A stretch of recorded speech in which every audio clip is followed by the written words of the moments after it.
Hello, my name is Paul Parker. I'm from the community of Acoma Pueblo.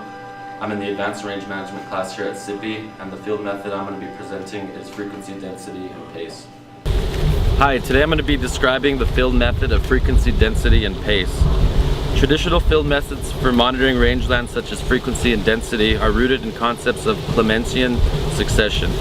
Although Frederick Clements came up with many early theories of succession, it is difficult to determine who originally came up with the frequency density methods, as they were most likely practiced to some degree centuries earlier. Frequency is the ratio between the number of sample units that contain a species and the total number of sample units.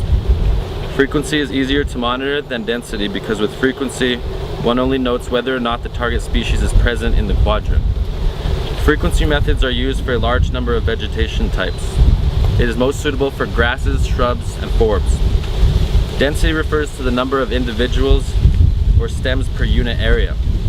Density can be very useful when monitoring plant mortality or endangered species because it samples the number of individuals per unit area. Pace is the average distance one covers in 2 normal steps. This can be calculated by dividing the feet you measure by the amount of paces that you have. As with most monitoring methods, the first step is to establish transects in which one can observe individual quadrants. These transects can be drawn out from a common baseline. After a series of transects are established, the observer walks to a certain point, places the quadrant down, and collects the data from within. After the data is collected for that certain quadrant location, the quadrant is then moved to another point on the transect line, and the data can be collected from there.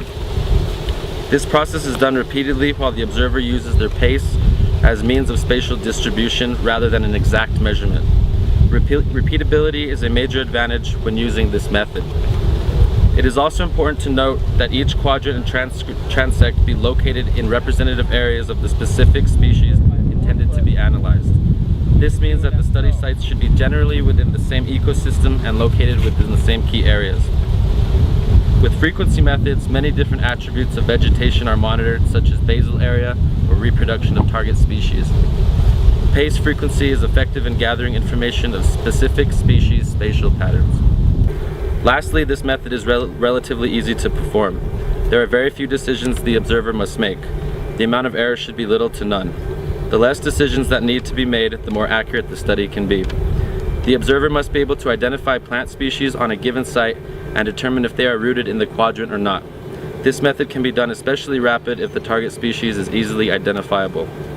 Seasonal environmental factors have little effect of frequency measurements because frequency monitoring doesn't account for cover measurements. This allows for a longer window for the observer to take samples.